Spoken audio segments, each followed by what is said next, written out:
First ever factory outlet Mukunda jewellers ఇప్పుడు చందానగర్ లో April 19th గొప్ప ప్రారంభం. చాలా డిఫరెంట్ గా క్యూట్ గా ఒక ఫ్యామిలీ నాన్నగారు ఉండేవారు కదా, ఇప్పుడు క్వైట్ ఆపోజిట్ ఉన్నారు. మీతో వర్కింగ్ ఎలా ఉండింది అప్పుడు? 2 days కొద్దిగా ఎగ్జైట్మెంట్ తో ఉన్నాయి ఎక్కువ. మోస్ట్లీ నాన్నగారితో చేస్తున్నా చిన్న ఎగ్జైట్మెంట్. థర్డ్ డే నుంచి I'm able to movie hit అవుతుందా లేదా, నెక్స్ట్ మళ్ళీ మూవీస్ లో క్యాస్ట్ అవుతామా లేదా, ఈ స్ట్రెస్ అంతా ఎలా తీసుకుంటారు? బేసిక్ అంత మైండ్ అంత ఖాళీ పెట్టండి. ఒక నెక్స్ట్ వర్క్ ఆక్యుపై అయిపోతాం. వర్క్ కన్సర్న్స్ ఎన్టీఆర్ కథానాయకుల్లో కూడా ఉన్నారు కదా, మా బాలయ్య బాబు గురించి ఏమైనా చెప్పగలరా మీరు? బాలయ్య గారి బాబు గురించి అందరికీ తెలిసిందే. It's like very Pawan Kalyan గారి ముందే దగ్గర నుంచి చూసారు మీరు, సో ఆయన ఎలా ఉన్నారు? It was like pleasureful job. Hi, hello, namaste, welcome back to our channel. నేను మీ వైషు. ఇప్పుడు నాతో పాటు ఒక గెస్ట్ ఉన్నారు. హిట్ 3తో బ్లాక్ బస్టర్ అందుకున్నారనమాట. చాలా రోజుల తర్వాత ఆ యాక్టర్ని అలా చూడడం నాకు మంచిగా హ్యాపీగా అనిపించింది. అంటే ఎన్నెన్నో సినిమాలు చేస్తూ వచ్చి ఒక మంచి బ్లాక్ బస్టర్తో అందరి ముందు నిలబడ్డారు. కాబట్టి ఈరోజు నాతో పాటు సూర్య శ్రీనివాస్ గారు ఉన్నారు. సార్తో చాలా విషయాలు మాట్లాడదాం. హలో అండి, ఎలా ఉన్నారు? నేను చాలా బాగున్నాను. Firstly congratulations. ఎలా ఎంజాయ్ చేస్తున్నారు హిట్ 3 సక్సెస్ ని? కాదు, బాగా టూర్స్ చేస్తున్నట్టున్నారు. కానీ ఇంకా బయటకి ఎక్కడికి వెళ్ళండి, మన లోకల్ హైదరాబాద్ థియేటర్స్ విజిట్ చేసాం. నాన్నగారు యూఎస్ ట్రిప్ లో ఉండడం, సో ఆయన రిప్రజెంట్ చేస్తే ఇక్కడ టీమ్ అంతా కలిసి వెళ్ళాం. ఓకే, రెస్పాన్స్ ఎలా ఉంది ఆడియన్స్? బాగుంది, చాలా బాగుంది. హౌస్ ఫిల్స్ అలా చూడడం అనేది ఇట్స్ లైక్ చాలా బాగా అనిపిస్తుంది. వాళ్ళ రెస్పాన్స్ చాలా బాగా అనిపిస్తుంది. ఓకే, అండ్ హిట్ 3 విషయానికి వస్తే కాశ్మీర్ లో చేయడం కూడా మీకు ఇంకో ప్లస్ పాయింట్ అయినట్టుంది కదా. ఇప్పుడు ఇన్సిడెంట్ కి సరిపోయినట్టుంది కరెక్ట్ గా. అంటే అలా we can't relate like that. ఆ ఇన్సిడెంట్ ఇస్ లైక్ వెరీ చాలా ఎమోషనల్. మనం సినిమాకి రిలేటెడ్ గా కనెక్ట్ అయ్యి అలా చేయలేం. బట్ థింగ్ ఏంటంటే వి ఏబుల్ టు సీ కాశ్మీర్లో వాళ్ళ లవ్ అవన్నీ చూడగలిగామండి. That was very sad incident. దాన్ని సినిమాకి అసలు పొరపాటు కనెక్ట్ చేసుకోలేము. Okay, but before talking about hit 3 మీ గురించి మాట్లాడితే అసిస్టెంట్ డైరెక్టర్గా మా టీవీ అప్పటి నుంచి ఇప్పటి వరకు చాలా సినిమాలు చేశారు కదండి. ఎలా ఉంది ఈ జర్నీ? అంటే ఎప్పుడు స్ట్రైట్ లైన్లో లేదు మీ జర్నీ, ఇలా ఇలా ఇలా ఇలా ఇలానే ఉంది కదా. సో ఎలా అనిపిస్తుంది? అంటే నాకు అలా అలా అనిపించినా కానీ నాకైతే ఇది ఒక కన్సిస్టెంట్గానే ఉందండి. మంచి హ్యాపీ పేజ్లో ఉండండి ఎప్పుడు. దగ్గర కన్సిస్టెంట్ వర్క్ ఉంటుంది, కన్సిస్టెంట్గా it's growing step by step స్లోగా గ్రో అవుతూనే ఉంది. I'm quite happy. Okay, and hit 3 success గురించి మాట్లాడితే నాని గారి గురించి ఖచ్చితంగా మాట్లాడాలి. అంటే ఆయన ఎప్పుడు అంత బ్లడీ హెల్ లాంటి మూవీ ఇప్పుడు ఆయన చూసిన మనం, అంటే బ్లడ్ బాత్ అంటారు కదా, అలా చూసాం. కానీ ఇంతకు ముందు చాలా డిఫరెంట్ గా క్యూట్ గా ఒక ఫ్యామిలీ నాన్నగారు ఉండేవారు కదా, ఇప్పుడు క్వైట్ ఆపోజిట్ ఉన్నారు. మీతో వర్కింగ్ ఎలా ఉండింది అప్పుడు? మీకు సార్కి ఎలాంటి కన్వర్జేషన్స్ ఉండేవి ఆఫ్ ది స్క్రీన్? కన్వర్జేషన్స్ అంటే ఒక 7 days వరకు లైక్ కంప్లీట్గా నీ వర్క్. ఫస్ట్ 2 days కొద్దిగా ఎగ్జైట్మెంట్తో ఉన్నాయి ఎక్కువ. మోస్ట్లీ నాన్నగారితో చేస్తున్నా చిన్న ఎగ్జైట్మెంట్. థర్డ్ డే నుంచి I'm able to be as Ravi అనే క్యారెక్టర్లో బిహేవ్ చేయగలిగాను. First 7 days most of the time ఇక్కడ ఇంటీరియర్స్ చేసాం. అంత కాన్వర్సేషన్ నేను ట్రిగర్ చేయలేదు. నేను కాన్వర్సేషన్ ట్రిగర్ చేసే టైప్ కాదు, మామూలుగా జస్ట్ ఇంట్రోవర్ట్ని. సో వర్క్ చేసుకుంటూ పోతున్నాం. ఫార్చునేట్లీ మీకు చేస్ సీక్వెన్స్ ఉంటుంది కదా, ఆ చేస్ సీక్వెన్స్ దగ్గర ఆయన పక్కన ఉండడం, ఎక్కువ టైం ఉండడం, మధ్యలో ఒకసారి మాట్లాడడం కుదిరింది. ఆ టైంలో ఆయన సినిమాని ఎలా చూస్తారు అవన్నీ ఆ డిస్కషన్స్ అనేవి జరిగాయి. ఆ డిస్కషన్స్ అనేది నాకు ఇట్స్ వెరీ గుడ్ లెర్నింగ్ అండి. అప్పుడు కూడా సినిమా గురించి మాట్లాడుకున్నారా? ఆయన ఎప్పుడు అబౌట్ సినిమా ఆయన దగ్గర. ఓకే, నార్మల్ గా ఫన్నీగా అసలు మాట్లాడరా నాని గారు? అంటే ఇట్స్ మాట్లాడతారండి, బట్ ఆ వర్క్ స్పేస్ లో ఉన్నప్పుడు మోస్ట్ ఆఫ్ టైం వర్క్ గురించి ఆలోచిస్తుంటారు. రైట్. ఎన్ని డేస్ ఉండింది మీకు షూట్? ఓవరాల్ 24 days చేసామండి. ఓకే, 24 days లో నాని గారితో ఎన్ని రోజులు ఉన్నారు? ఎవ్రీడే 24 days మొత్తం నాన్నగారి దగ్గర. నాన్నగారితో తప్ప నాకు వేరే వర్క్ ఏం లేదు అక్కడ. నాన్నగారితో పాటు ఉంటాను. సో ఎపిసోడ్ అంతా కూడా నాన్నగారితో. మేబీ ఆయన లేకుండా ఒక్క షాట్ ఏదో చేసినట్టున్నాను. ఐ వాజ్ ఆస్కింగ్ క్రౌడ్ ని అడుగుతుంటాను, ఆ ఒక్క షాట్ ఏదో చేసినట్టున్నాను. Otherwise every shot with him. Okay, ఎలా వచ్చింది ఈ ఆఫర్ మీకు? ఐ థింక్ బ్రో వల్ల అనుకుంటాను. బ్రో నుంచి ప్రొఫైల్ వెళ్ళినట్టుంది. నాకు wall poster cinema hit franchise నుంచి కాల్ చేశారు. ఓకే. అండ్ ఆఫ్టర్ నా ఈ ప్రాసెస్ అంతా అయిపోయిన తర్వాత నాకు భావన అని ఒక కాస్టింగ్ డైరెక్టర్ ఉంటాడు. తను మామూలు క్యాజువల్ కాల్లో ఏం చేస్తున్నారు అంటే ఇలా హిట్ 3 చేస్తున్నా షీ క్లైమ్ దట్ నేను ప్రొఫైల్ పంపించాను, అలా నాకు కొంతమంది ఏడీలు నేను ఇచ్చాను అన్నారు. సో అలా అంటే ప్రొఫైల్ అంటే మల్టిపుల్ ద్వారా వెళ్ళొచ్చు, బట్ కాల్ తీసుకోవడం director call. So when I get call నేను ఆఫీస్కి వెళ్ళిన తర్వాత చూసారు. ఆడిషన్ ఆడిషన్ అంటే జస్ట్ ఆయన నాకు ఎక్స్ప్లెయిన్ చేసిన తర్వాత స్టోరీ వరల్డ్ అది ఎక్స్ప్లెయిన్ చేసిన తర్వాత నేను ఐ వాజ్ ఎక్స్పెక్టింగ్ ఆడిషన్ అడుగుతారు లేకపోతే ఏంటో అని. మీరు ఆడిషన్ చేసినవి హిందీలో ఆడిషన్ చేసినవి ఉంటాయి కదా మీ దగ్గర, ఏమైనా ఉన్నాయా అని. ఫార్చునేట్లీ నా దగ్గర ఒకటి ఉంది, ఒక వీడియో ఉంది, 3 minutes లెంత్ వీడియో ఉంది, అది చూపించాను. Then it's all happen. మీరు పర్ఫెక్ట్ అని చెప్పేసి అయిపోయింది అలా. ఓకే. హిట్ అనేసరికి ఒక కేసు కాదు కదా, హిట్ 1, హిట్ 2, హిట్ 3, హిట్ 4 కూడా ఆల్రెడీ లీక్ ఇచ్చేసారు కాబట్టి మూవీలో. మళ్ళీ నెక్స్ట్ సిరీస్లో నెక్స్ట్ పార్ట్స్లో అలా కంటిన్యూ అవుతారా మీరు? తెలియదండి, నాకు కూడా తెలియదు. శైలేష్ గారు ఏం రాస్తారో, ఆయన మైండ్లో ఏముందో మనకు తెలియదు. వన్స్ అవి వచ్చేటానికి ఆటోమేటిక్గా అన్నీ తెలుస్తాయి. అంతేనా? అంటే హిట్ 4 ఆల్రెడీ రెడీ అయిపోతున్నట్టుంది కదా.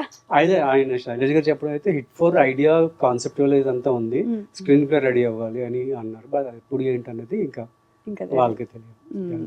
ఓకే అండి. ఇందాక మాట్లాడుతూ మీరు కాశ్మీర్ పీపుల్ చాలా హోస్టింగ్ మనకి మంచిగా చూసుకుంటారని, నిజంగా ఎలా ఉండేది వాళ్ళు? అంటే మేము నాకు అక్కడ నా పర్సనల్ స్టాఫ్ ని అక్కడ లోకల్ అతను ఇచ్చారు. ఓకే. ఈజ్ వెరీ గుడ్, చాలా బాగా కేర్ చేసాడు. తన ఇంట్లో ఏదో డ్రై ఫ్రూట్స్ ఏవో పండుతున్నాడు, అవి లాస్ట్ నేను వెళ్ళేటప్పుడు ఇచ్చాడు, తీసుకెళ్ళండి అని. చాలా బాగా చూసుకున్నాడు. ఓకే. కంప్లీట్ ఒక బ్రదర్హుడ్ క్రియేట్ చేసి చూసుకునేవారు. ఓకే. అండ్ ఇదంతా దీనికి ముందు అడగాల్సిన క్వశ్చన్ అసలు, బట్ నాకు తెలిసిన విషయం కాబట్టి మూవీ ఇండస్ట్రీలోకి ఎలా వచ్చారండి? అంటే ఇంట్రెస్ట్ ఒక్కటేనా, లేకపోతే ఫ్యామిలీ వైజ్ మీకు అలా ఏమైనా తరతరాల నుంచి అసలు ఎవరు లేరు? జీరో నెట్వర్క్ అంటే బేసిక్ చాలా చోట్ల చెప్పేసా, ఇప్పుడు విన్నా మీకు యూట్యూబ్ ఇంటర్వ్యూస్ చాలా ఒక ప్రాబిలిటీ బేస్ మీద తీసుకున్న ఇండస్ట్రీ చాయిస్. యాక్టింగ్ కష్టం అనుకున్న డైరెక్షన్ లోకి దిగా. సో ఫార్చునేట్లీ డైరెక్షన్ నుంచి మళ్ళీ యాక్టింగ్ లోకి వచ్చా. యాడ్స్ స్టార్ట్ అయిన యాడ్స్ నుంచి వర్క్ రొటేట్ అవుతూ వచ్చింది. అలా వచ్చేసింది. Okay. And actor, being an actor, నేను ఈరోజు మీ ఇన్స్టాగ్రామ్ స్టోరీ కూడా చూసాను కాబట్టి, స్ట్రెస్ రిలేటెడ్ ఒక వీడియో పెట్టింటారు మీరు మ్యాడీ గారిది, మర్చిపోయారా? అంటే ఓకే ఇందాక మ్యాడీ గారు ఒకటి మాట్లాడుతుంది, బాగా అనిపించి రీపోస్ట్ చేశారు. ఓకే. మీరు ఎలా తీసుకుంటారు? అంటే ఇప్పుడు కెమెరా మీద కనిపిస్తారు మాకు, okay, but of the camera stress ఉంటుంది కదా. ఇప్పుడు మూవీ హిట్ అవుతుందా లేదా, నెక్స్ట్ మళ్ళీ మూవీస్లో క్యాస్ట్ అవుతామా లేదా, ఈ స్ట్రెస్ అంతా ఎలా తీసుకుంటారు? బేసిక్ అంతా మైండ్ని అంత ఖాళీ పెట్టినండి. ఒక నెక్స్ట్ వర్క్తో ఆక్యుపై అయిపోతా. Work and sense maybe sometimes I go to నా వర్క్ ఫిట్నెస్ రొటీన్కి వెళ్ళిపోవచ్చు. ఈ యాక్టింగ్కి ఏమేమైతే ఉపయోగపడతాయో అవన్నీ ఇంక్లూడ్ చేసుకుంటూ లైఫ్లో లెర్నింగ్స్ ఇంక్లూడ్ చేసుకుంటూ దెన్ ఆటోమేటికల్లీ అది రాదు స్ట్రెస్, అది బిజీ ఉంటాం కాబట్టి ఆ ఎంటీనెస్ రాదు. ఇంకా మరీ అంత గట్టిగా వచ్చేసిందంటే వెళ్ళి పడుకుంటా కాసేపు, సెట్ అయిపోతారు. అంతేనా? ఎన్టీఆర్ కథానాయకుల్లో కూడా ఉన్నారు కదా, మా బాలయ్య బాబు గురించి ఏమన్నా చెప్పగలరా మీరు? అంటే బాలయ్య గారు బాబు గురించి అందరికీ తెలిసిందే. Is like very godly figure, చాలా చిన్న పిల్లోడి మెంటాలిటీ అని ఫీలింగ్. నేను వాళ్ళ అబ్బాయి రోల్ చేశాను. It was very good journey. అంతేనా? అంతకు మించి బాలయ్య గురించి ఎక్కువ 2 మాటలు అందరికీ తెలిసింది, మళ్ళీ నేను కొత్తగా ఏం చెప్తాను. అంటే ఇప్పుడు ఆయన గురించి ఒక నేమ్ నడుస్తూ ఉంటది ఎప్పుడు కూడా, బయట కొడతారు, తిడతారు, సెల్ఫీ ఆడితే ఫోన్లు ఇసిరేస్తారు. అదేండి, ఇవన్నీ అంటా మాటలు అవన్నీ. ఒక్కొక్కరికి ఒక్కో రకమైన ఎక్స్పీరియన్సెస్ ఉంటాయి. So I had a great experience. చాలా రెస్పెక్ట్ ఇస్తారు, చాలా బాగా చూసుకుంటారు. సో అంతే అండి. బేసిక్గా ఎక్కడైనా వేరే చోట ఇండస్ట్రీ మాత్రం ఎప్పుడు మన చుట్టూ నడిచేవని ఇదంట, అలా ఇలా తప్ప రియాలిటీస్ ఉండవు. ఎందుకంటే ఇది అంత బ్యూటిఫుల్ ఫీల్డ్, చాలా నెంబర్ ఆఫ్ పర్స్పెక్టివ్స్ చూస్తుంటారు. చాలా మంది మీరు ఒక పర్స్పెక్టివ్లో చూస్తారు, మీరు ఒకటి అనుకుంటారు, నేను ఒకటి అనుకుంటాను, ఇంకొకటి అనుకుంటారు. ఈ అంట కలిసి ఏదో కథ మొదలవుతుంది. సో కథలు చెప్పకపోవడం బెటర్ అంటారా? అంతే కదా. వై డు మనం కొత్త పర్స్పెక్టివ్ ఎందుకు ఓపెన్ క్రియేట్ చేయడం, అంతే కదా. ఇప్పుడు బ్రోలో కూడా యాక్ట్ చేశారు, పవన్ కళ్యాణ్ గారు కూడా దగ్గర నుంచి చూసారు మీరు. సో ఆయన ఎలా ఉన్నారు? ఇప్పుడు ఆయన గురించి మా దగ్గర ఒక పర్స్పెక్టివ్ ఉంటుంది, సో మీ పర్స్పెక్టివ్ ఏంటి? It was like pleasureful job. నేను వెళ్ళాను, ఒక 15 minutes స్పెండ్ చేసే అవకాశం దొరికింది. అంటే వర్క్ చేసే స్పేస్ లో గ్యాప్ లో 15 minutes ఇంత డిస్టెన్స్ లో కూర్చున్నాను. నా రెస్పెక్ట్ ఎలా తెలపాలో తెలియకుండా హౌ ఐ చాలా బైండ్ అయిన feeling, body tight body language ఎలా ఉన్నాయని చెప్పాను. అదొక అదొక ఓరా, పవన్ కళ్యాణ్ గారు ఒక ఓరా ఉంటుంది. ఆరా ఉంటుంది. పవన్ కళ్యాణ్ గారి నుంచి మీరు ఒకటి తీసుకోవచ్చు, ఒకటి నేర్చుకున్నాను అంటే ఏం విషయం ఉండొచ్చు అది? అగైన్ ఇట్స్ చాలాసార్లు బ్రో ఆ టైం ఇంటర్వ్యూలో కూడా అడిగారు ఇది. సో నేను ఇది తీసుకున్నాను అది చెప్పలేను, కానీ what I can tell you is like, నేను అబ్జర్వ్ చేసిన విషయం, ఆయన టు ద కోర్ హానెస్ట్ ఉంటారేమో అనిపిస్తుంది. ఓకే. మేబీ ఆ హానెస్టీ ఆయన ఉండే హానెస్ట్గా ఉండే థింగే మనకి ఆ ఆరా క్రియేట్ చేస్తున్నాం అనిపిస్తుంది. ఓకే. అండ్ హిట్ 3 విషయానికి వస్తే మేబీ అందరు ఆడియన్స్కి ఇది కనెక్ట్ కాదేమో కదా, అంటే సర్టెన్ ఆడియన్స్ వరకు. ఇప్పుడు మేబీ ఒక ప్రెగ్నెంట్ ఉమెన్ వెళ్ళి కూర్చొని అంత అందుకే కదండి మీకు అది ఏ రేటెడ్ అని ఇచ్చారు. మేకర్స్ నాని గారు, శైలేష్ గారు చాలా క్లియర్గా చెప్పారు, చిన్నపిల్లలు వీక్ హార్టెడ్ రావద్దండి అని చెప్పారు. బట్ యా, అది సర్టెన్ ఆడియన్స్ కోసం చేసింది. బట్ అది ఫార్చునేట్లీ ఇట్ టేకింగ్, చాలా మంది చూస్తున్నారు, చాలా మంది ఎంజాయ్ చేస్తున్నారు. ఉమెన్ చూసి భయపడుతున్నారు కొంచెం ఎక్కువ అన్నట్టు మాట్లాడుతున్నారు, అన్నట్టు మాట్లాడుతున్నారు తప్ప మీరు అన్నారా? రివ్యూస్ కూడా వస్తున్నాయి కదండి. ఆల్వేస్ పర్స్పెక్టివ్ అండి, reviews always perspective. Audience perspective ఇప్పుడు ఇంపార్టెంట్ కదా. ఇప్పుడు మీడియా పర్స్పెక్టివ్ తీసుకుంటారో తీసుకోరో కానీ ఆడియన్స్ పర్స్పెక్టివ్ అయితే కంపల్సరీ. దీనికంటే ఒక టార్గెట్ ఆడియన్స్ పెట్టి చేశారు కాబట్టి అది ఆల్రెడీ మెన్షన్ కూడా చేశారు, ఏ రేటెడ్. ఓకే, ఇంకా దాన్ని ఇంకా యాక్సెప్ట్ చేయాలి అలా. అంటే చెప్పిన దాని గురించి మళ్ళీ మాట్లాడడం అన్నది ఇంకా అంతే, చెప్పారు ఆల్రెడీ. సో మీరు యాక్సెప్ట్ చేయండి, పోకుండా ఉండాల్సిందే కానీ పోతే దాన్ని డిబేట్ చేద్దామంటే డిబేట్ చేయలేం కదా. బేసిక్గా ఆల్రెడీ చెప్పింది చేసేసి నువ్వు ఇది చేయొద్దురా అని చెప్పింది, ఇది నేను చేస్తాను ఇప్పుడు ఏం చేయను గొడవకి వస్తే ఎవడేమంటాడు. ఓకే. శైలేష్ గారు ఎలాంటి డైరెక్టర్ అంటే చూస్తుంటారు? శైలేష్ గారు ఈజ్ వెరీ గుడ్ ఇంటలెక్చువల్, ఆయన సైంటిస్ట్ కూడా కదా. సో ఆయన అదే ప్రాసెస్లో చూస్తారండి. ఓకే. సిచ్యువేషన్స్ కూడా అదే ప్రాసెస్లో చూస్తారు. ఆయనకి ప్రాబ్లమ్, ఐ ఫీల్ లైక్ ఆయనకి మామూలుగా మనం ప్రాబ్లమ్ ఐడెంటిఫై చేయడమే చాలా పెద్ద విషయం అనుకుంటాం. ఓకే. శైలేష్ గారు ప్రాబ్లమ్ ఐడెంటిఫై చేస్తారు, ప్రాసెస్ చేస్తారు, అది ఎందుకు వచ్చిందో చెప్పగలరు, ఇమీడియట్ వచ్చి మీకు సొల్యూషన్ కూడా ఇవ్వగలరు. అంటే ఒక థింగ్ని ఆలోచిస్తే ఆయన అంత పర్స్పెక్టివ్ ఆలోచించి he'll come up with a solution. Okay. అంటే ఇప్పుడు రాజమౌళి గారు ఒక సీన్ గురించి చెప్తే ఆయన వెళ్ళి ఆ సీన్ యాక్ట్ చేసి చూపించి ఇది చెయ్యి అని చెప్పగలరు కదా. అలా శైలేష్ గారు ఇప్పుడు నెరేషన్ ఎలా ఉంటుంది, ఒక షార్ట్కి కానీ ఒక సీన్కి కానీ వచ్చి ఎలా మాట్లాడతారు, ఏం చెప్తారు? యాజ్ మిగిలిన డైరెక్టర్ చెప్తారు, ఈయన కూడా సీన్ ఎక్స్ప్లెయిన్ చేస్తారు. సీన్ ఎక్స్ప్లెయిన్ చేస్తారు, దిస్ ఇస్ వాట్ రవి, మీకు డీటెయిల్స్ ఎక్కువ ఇస్తారు దాని కంపేర్ టు. అంటే ఒక్కొక్కరిది ఒక స్టైల్ ఉంటుందండి, ఒక్కొక్క డైరెక్టర్ ఒక స్టైల్ ఉంటుంది. శైలేష్ గారికి డీటెయిలింగ్స్ ఎక్కువ ఉంటాయి. డీటెయిలింగ్ ఎక్కువ ఉంటుంది, ప్రతిదీ చిన్న విషయం కూడా మైన్యూట్ డీటెయిల్స్ కూడా గమనించి ఇది కావాలి ఇలా చేయండి అని చెప్తారు. యాక్టింగ్లో వదిలేస్తారు, ఫస్ట్ చేయలేకపోతే అప్పుడు చెప్తారు మోస్ట్లీ. ఓకే. బట్ యాక్టర్కి ఫ్రీడమ్ ఇచ్చేస్తారు. ఫ్రీడమ్ ఇచ్చింది అనేది ఆయన స్క్రిప్టింగ్ లెవెల్లో డీటెయిలింగ్ ఎక్కువ ఉంటుంది. ఓకే. మీరు అది చదివితే మీరు వెళ్ళి క్వశ్చన్ అడగరు, ఆయన మీకు నీట్గా అర్థమైపోద్ది. ఓకే, అంత డీటెయిలింగ్ ఉంటుంది. శైలేష్ గారి గురించి మాకు తెలియని విషయం ఏమైనా ఒకటి చెప్పొచ్చు కదా. ఇప్పుడు ఏముంటాయండి, ఇప్పుడు చెప్పింది కూడా మీకు తెలియని విషయం కదా. డీటెయిలింగ్స్ అనేది, డీటెయిలింగ్ అనేది వర్క్ స్ట్రక్చర్, అదొకటే. వర్క్ స్ట్రక్చర్, డీటెయిలింగ్ అనేది బాగా మేనేజ్ చేస్తారు, మెయింటైన్ చేస్తారు. మేనేజ్ చేయరు, ఆయనకున్న స్కిల్ అది. అదేలేండి. అండ్ హిట్ 3లో మీకు ఇంకా బాగా క్లోజ్ అయిన యాక్టర్స్ ఎవరు? అంటే నాకు మొత్తం నానిగారితో ఉందండి, వర్క్ అంతా నానిగారితో. శ్రీనిధి గారిని మీతో లేదండి అసలు. ఇక్కడ ప్రీ రిలీజ్ వింటప్పుడు కలిసాను. ఏమైనా మాట్లాడారా? అంటే మొత్తం క్యూట్ గా అన్ని రీల్స్ లో కానీ వీడియోస్ లో కానీ శ్రీనిధి గారి మొత్తం క్యూట్ వీడియోస్, విజువల్స్ వస్తూ ఉంటాయి. జోన్ అవుట్ అయిపోవడం కానీ, మాట్లాడుతుంటే పక్కన వాళ్ళ ఐలాషెస్, నాన్నగారు ఐలాషెస్ అందంగా ఉన్నాయని మాట్లాడడం కానీ, క్యూట్ గా మాట్లాడుతూ బాగా కనిపిస్తున్నారు, కనెక్ట్ అవుతున్నారు తెలుగు ఆడియన్స్ కి.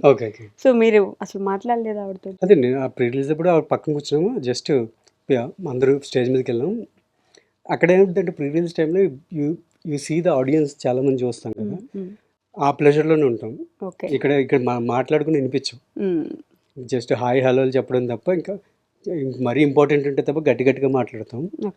అక్కడ అంత లౌడ్నెస్లో ఒకరికొకరు పెద్దగా ఏం మాట్లాడడం, మైక్లో ఆడియన్స్తో మాట్లాడడం తప్ప. ఓకే. మొత్తం ఈ 24-25 డేస్ అన్నారు కదా షూట్లో, ఒక మెమరబుల్ ఎక్స్పీరియన్స్ ఏమన్నా షేర్ చేసుకోండి. అది ఇందాక చెప్పాను కదా, నాన్నగారితో ఆ చేస్ సీక్వెన్స్లో మాట్లాడడం జరిగింది. I able to learn how to cinema చూసే పర్స్పెక్టివ్ నేర్చుకున్నాను.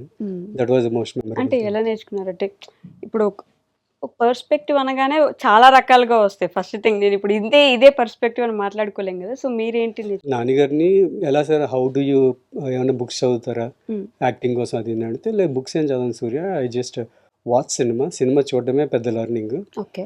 So keep watching cinema. Um, నువ్వు అడగచ్చు ఆడియన్స్ చూస్తారు వాళ్ళందరికీ సినిమా వచ్చేస్తాను. ఉమ్, మనం చూసే పర్స్పెక్టివ్ వేరు. So okay.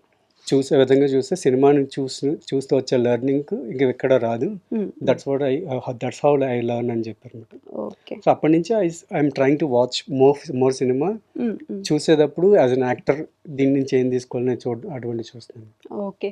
అలా అనిపించిన ఒక సినిమా ఏమైనా చెప్పగలరా మీరు? అంటే ఓకే ఈ మూవీ చూసిన తర్వాత మీరు చూసే పర్స్పెక్టివ్ మార్చుకున్న సినిమా ఏమైనా ఉందా? వెరీ మొన్ననే కదా నేను షూట్ ఇంకా అంత మళ్ళీ హిట్ మామూలుగా అయినా మీరు మూవీ చూస్తారు కదండి. చూస్తాను. వెరీ అండర్ రేటెడ్ అనిపించిన ఒక మూవీ అలా ఏం గుర్తు రావట్లేదు.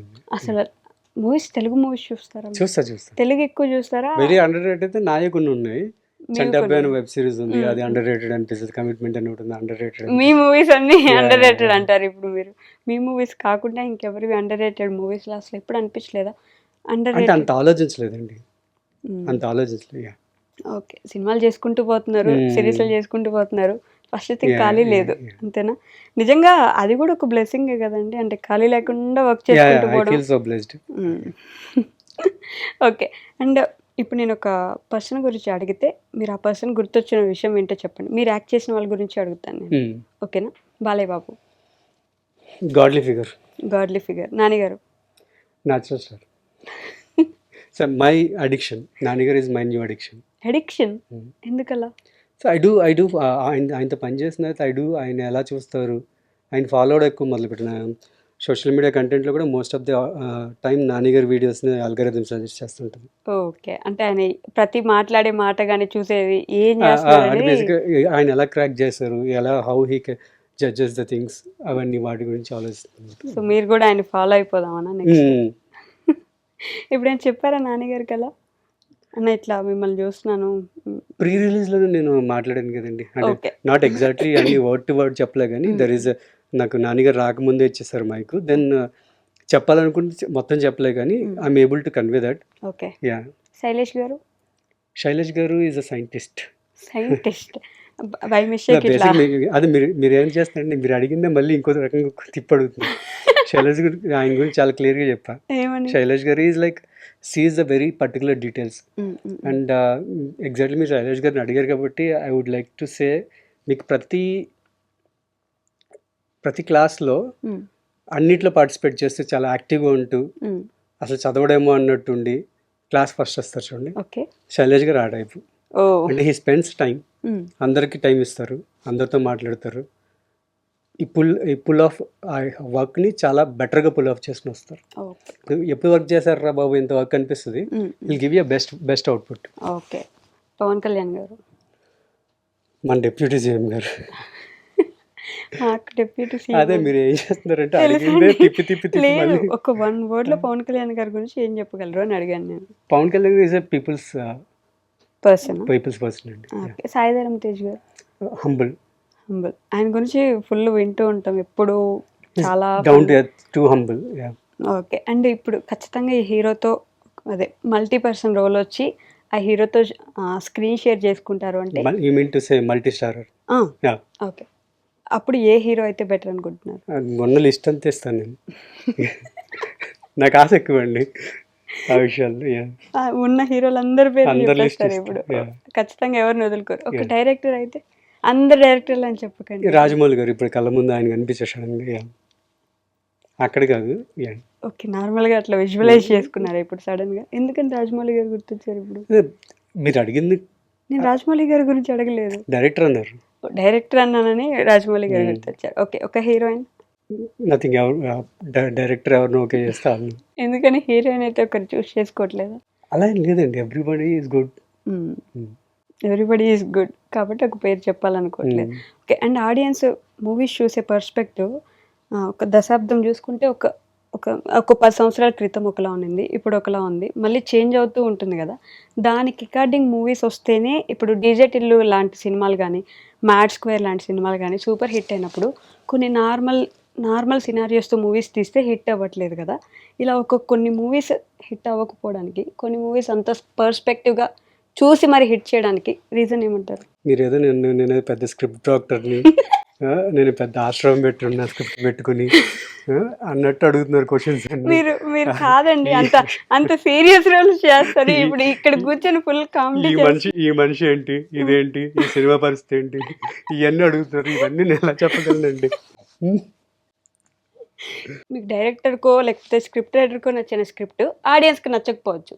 ఆడియన్స్ నచ్చకుండా ఫ్లాప్ అయిన సినిమాలు బొచ్చెడు సినిమాలు ఉన్నాయి కదా, ఎందుకని నచ్చట్లేదు కొన్ని అదే సినిమాలు? ఎందుకని తెలిస్తే నేనే ప్రొడక్షన్ పెట్టి అయ్యే చేసుకుంటూ కూర్చుంటా కదా.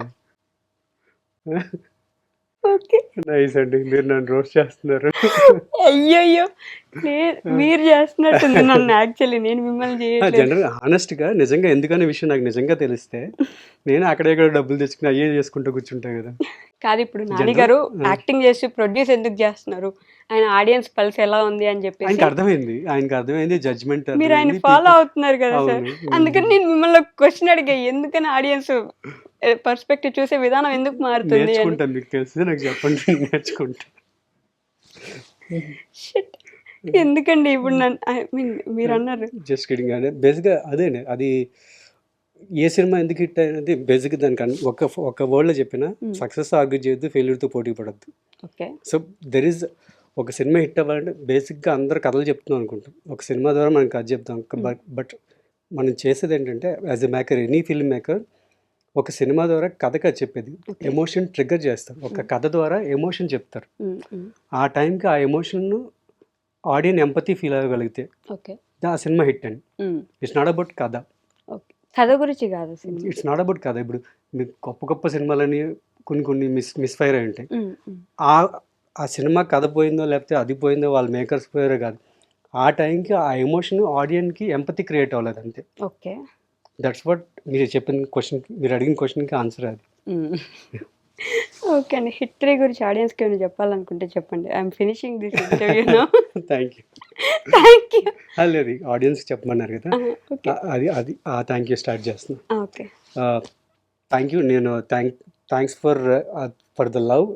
హిట్ 3 నేను రీచ్ అవుద్దని ఎక్స్పెక్ట్ చేసాను, ఇంత గ్రాండ్గా ఇంత బ్లాక్ బస్టర్ ఇస్తారనుకోలేదు. Thanks for that blockbuster. And నేను ఆ రెసిప్రొకేషన్ చూస్తున్నా, లవ్ చూస్తున్నా థియేటర్స్కి వెళ్ళినప్పుడు. రవిని కూడా గుర్తుపెట్టుకున్నందుకు thank you very much. And keep watching, ఇంకా చూస్తుండండి. సెకండ్ టైం చూసినట్టు ఇంకా మజా వస్తుంది, ఇంకొకసారి చూడండి. Okay, thank you so much. Thank you.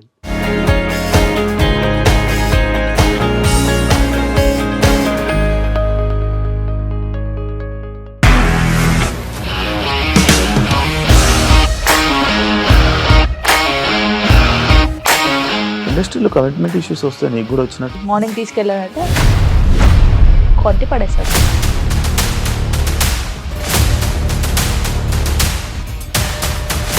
ఒక్కళ్ళు కూడా చూడలేదు ఈ సినిమా అని చెప్పడానికి కూడా చాలా ధైర్యం కావాలి. అది నిజం కదా, దాంట్లో ధైర్యం ఏంటి? ఇది నెక్స్ట్ డే ప్లేట్ మార్చేస్తే తప్పు కదా. As of now we are comfortable this అని నేను అనుకుంటున్నాను. రష్మిక గారిది మీది ఒకే ఊరు అంట కదా? నీకు కోపం వచ్చిందంటే బాగా తిట్టేత్తరా? తిట్టేద్దామండి. నిజంగా గేమ్ ని ఎలా చేంజ్ చేయగలిగారు? ఏపీఎస్ఎఫ్సి వాళ్ళకి 6 నెలల్లో నేను 6 లక్షలు కట్టా. బిజినెస్ చేయాలనుకుంటే it is as difficult as riding a tiger.